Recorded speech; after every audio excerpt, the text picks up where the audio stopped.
FSN Radio. It's all about what's next. Go to financialsurvivalnetwork.com and sign up for your free weekly newsletter. You'll also get 3 free reports. The Financial Survival Network. It's all about what's next. Welcome. You are listening to the Financial Survival Network. I'm Kerry Lutz, and today is 8/19/20. So you've heard this story before. We're having it back on again. You need to go to wealthygardner.com and take a look. There's a book that you probably should purchase. In the meantime, market raid on gold and silver happened a little earlier in the day.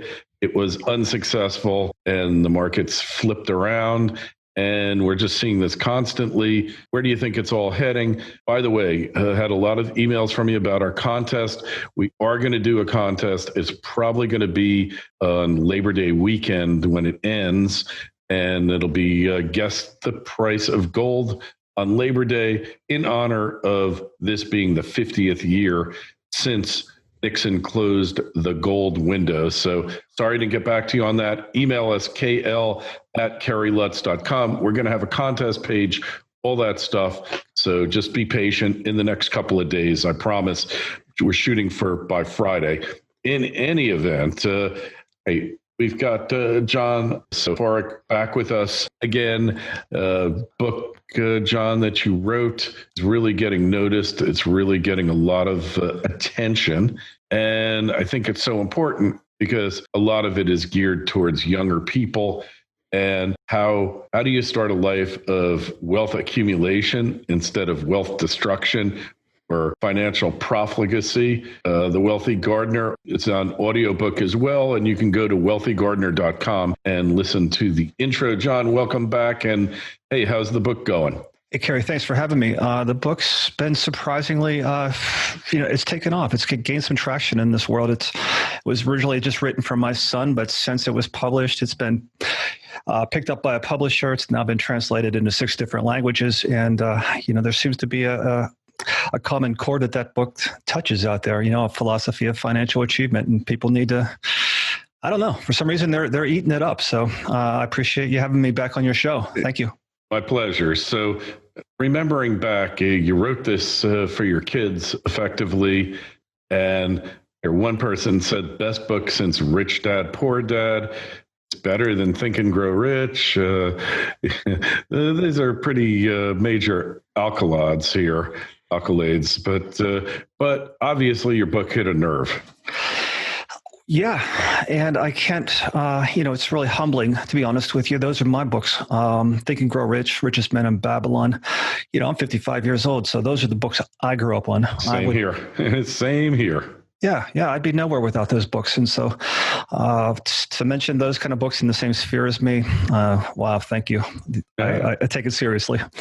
And obviously, those books were written in a different day. Think and Grow Rich was written, if you made $2,500 a year, you were considered very well off. And, Napoleon Hill spent like a decade writing that book, and it's become a classic. But the type of concept there, during his day, door-to-door sales was a big form of marketing and distribution. Now you try to go to somebody's door selling them stuff in the middle of the day. At least in my neighborhood, you might get shot. Nobody wants to open that door. And other things, like they were big in radio advertising. They didn't even have television when Napoleon Hill wrote the book. There was no internet. There wasn't even a thought of internet. And here we are. We're in the 21st century. We've got all these different outlets. There's so much. When I started podcasting, John, nearly 10 years ago, there was very few people doing it. Now there's millions of people around the world podcasting. I don't get as many plays as I used to, but my fans are ever more dedicated, and the community members are more into the show than ever before. I think I do a much better job. So maybe it's time to update these books. Well, you know what? I think so. The means of wealth will change, but Napoleon Hill's principles don't. the principles of wealth don't change. They're timeless. And if you get it right, they work throughout history. They'll work in the future.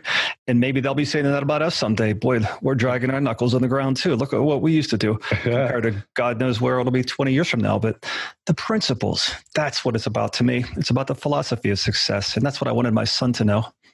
And those principles, the philosophy doesn't change. But unfortunately, or fortunately for us, language changes, attention, focus, what people are thinking about, how you actually go about doing things, that changes.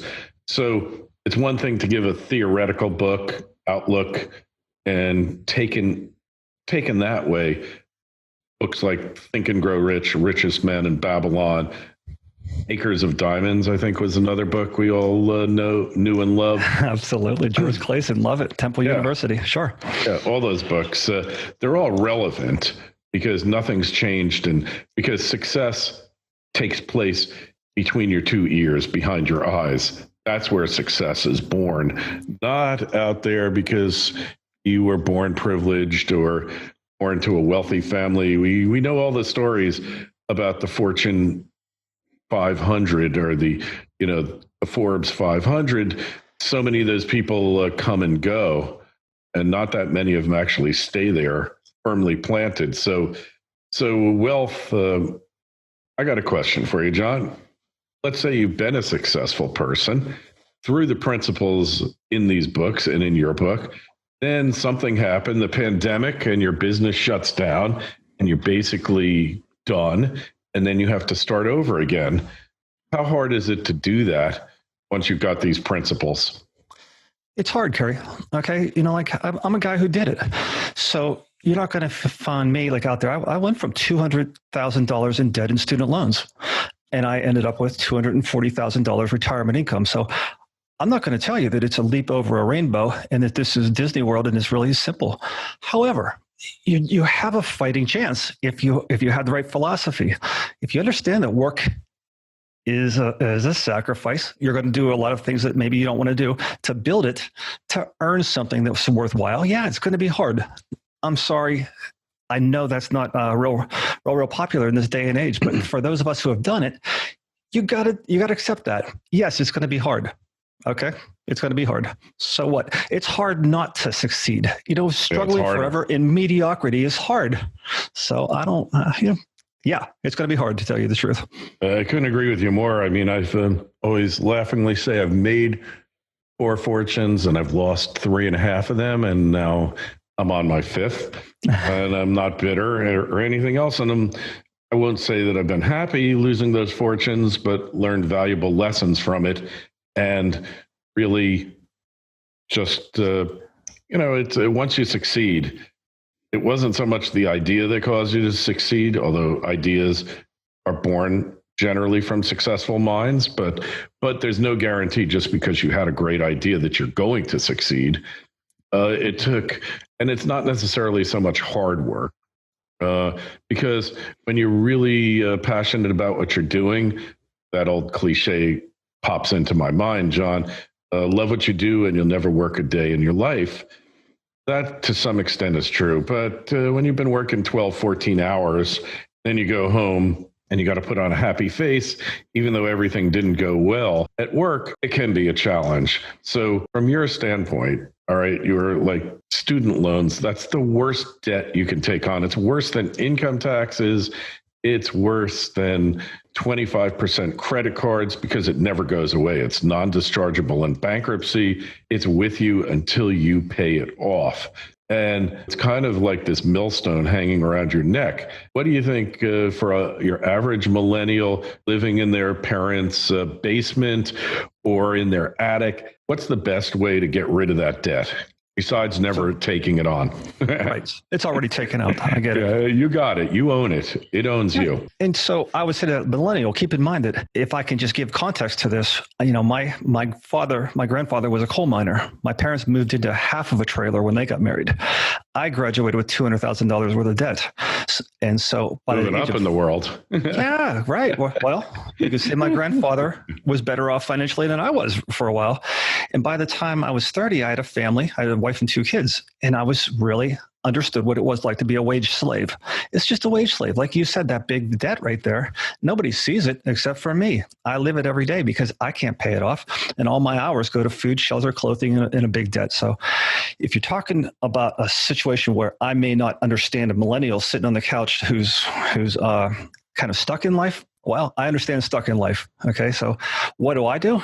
I could tell you one thing I did. I didn't get rid of my day job. All right. Your day job is not a sacrifice in this world. That is just what you have to do as a duty to stay alive on planet Earth. So all the changes that have to happen in your life have to then come in your free hours, your leisure. I would say that is where you build yourself. You build a knowledge base. You study wealthy people. You study books on Think and Grow Rich, goals, the Wealthy Gardner, these types of things. You study, you learn, and then you build yourself in your free time. You're going to find those hours are the only time for you to expand your life because otherwise you're working. So I say you have to suck it up. I'm not saying that from a standpoint of being this guy looking down at millennials. I'm telling you, I had to suck it up. So I had to use a lot more hours to get what I wanted in life. If you want a change what you're doing. You have to. Hey, I think that is such a great point. I listen to watch inspirational videos all the time. Bob Proctor, I consider him to be a mentor, even though I've never met him. But I listen to a lot of different ones. And the tendency is to listen to them a lot more when you're feeling down than when you're feeling up. And when you're feeling up is really the best time to listen to them because then you can get the most out of it. But listening to this stuff, and law of attraction and all this, people tend to think, law of attraction is just easy way. You just think nice things, good things, do a little visualization. And before you know it, you'll be driving the Bentley and basking in your swimming pool with a drink, a little umbrella in it. But nothing could be further from the truth, right? FSN Radio. It's all about what's next. With multi-million ounce potential at its Yellowknife District project, Goldterra is a company on the move. You'll find them at goldterracorp.com, and their ticker on the OTC is TRXXF. On the TSX, it's YGT. The management team is headed up by near legend Gerald Hanaton of Detour Gold fame, who's convinced that Yellowknife's potential is far greater than its current 735,000 ounce resource. The mine benefits from great infrastructure. Employees can pick up breakfast at Tim Hortons on the way to work. And there's multiple high-grade discoveries, putting Goldterra on track to reestablishing Yellowknife as one of the premier gold mining districts in Canada. And that should do wonders for the stock price as well. So head on over to goldterracorp.com and sign up for their notifications now. The Financial Survival Network. It's all about what's next. Yeah, they forget about something called execution. And I think it's on both sides of the line, though. If you talk about the wealth law of attraction, or you talk about just dogged determination, you're talking about Eastern philosophy and Western philosophy, and it doesn't have to be one or the other. That's my argument. You don't have to be completely law of attraction, sitting on a couch waiting for checks to come to you, thinking about a Bentley. You also have to work. The guy who thought they're working, well, that was my grandfather. Okay, he worked his tail off 60 hours a week in a coal mine. That didn't really get him too well either. He didn't use his mind enough maybe at that time. So there is a combination. Why do we always have to be exclusively one way or the other? Why can't we use our mind and our body? The saying being that God will give every bird its food, but he won't throw it in the nest. We have to do something about it. And so that's what I say. Hey, and I couldn't agree with you more, although I bet you your grandfather in the coal mine used his mind a lot more than you think, but it was mainly to stay alive and not to get blown up or wind up in a mine collapse or something. Kerry, I appreciate you saying that. I agree. And I appreciate you saying that. You're absolutely right. I don't mean to say it callously, because he chose a profession to take care of his family. And so while he's doing that, that was quite the sacrifice, wasn't it? It wasn't mindless. He had a family to take care of. And while he died penniless, they did eat during his lifetime while he was down there working. Yeah. Hey, and I've always been involved in what I would call mind labor. I've never been involved in physical labor, and I feel like at this point, I wish I had been involved more. I am pretty handy around the house because my father was a builder, and I just always had this knack for computers, electronics, putting stuff together, building studios. But I never I would have liked to have known how to build a house, how to finish off a room, put up the studs and 2x4s, whatever, and do the drywalling. I would have really liked to have done it. Now at this point, there's no point doing it. Really, I could do it, but I'm thinking, though, you might laugh at me, and I don't need to do this, but I'm thinking of going to school, learn how to repair EVs, electric vehicles. I've always loved electronics. I've had a knack with it. I knew how to hook up phone systems almost intuitively, John. And, wow. It's I'm not going to probably make any money, but I think it would be cool to know how to fix a Tesla, because probably my next car is going to be an electric. And I have no idea how to fix the car that I have now, other than if a thing comes up, take it and get it fixed. I have no idea how to get a car fixed, but electric cars are actually in many ways simpler than internal combustion engines, a lot less moving parts. Man, find out what makes your pot boil and do it. That's what I say. There's inclinations in all of us. Why not? I mean, I certainly don't. I buy a car so I don't have to fix it. I know guys that buy cars so they do. Whatever gets you going, man, that's the stuff that makes you an individual unlike anybody else. And who knows where that stuff leads, right? So yeah. I won't laugh at that. I think that's cool. That's the kind of stuff that adds depth and color to life. If you're doing the things you'd like to do, interests. People Absolutely. Have interests. And I say it as, if I was telling millennials, giving them some advice, if you're not going to go to college, whatever, which really, for many of you out there, has extremely limited utility and really is not necessarily the key to the American dream as it once was, as we say. Look, fact of the matter is, learning how to fix EVs. There's a guy on YouTube called Rich Rebuilds, African-American guy, but that's really irrelevant.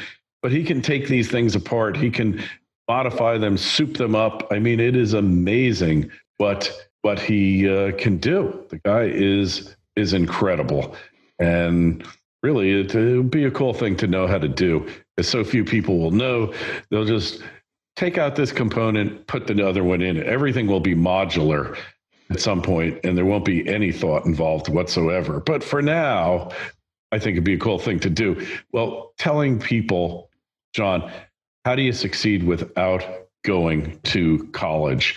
Because we have this notion in society, whether it's true or not, I don't think it's as true as it once was. And in fact, some of the most successful people I know barely went to college or didn't go to college at all. But how do you tell somebody, how do you succeed without going to college?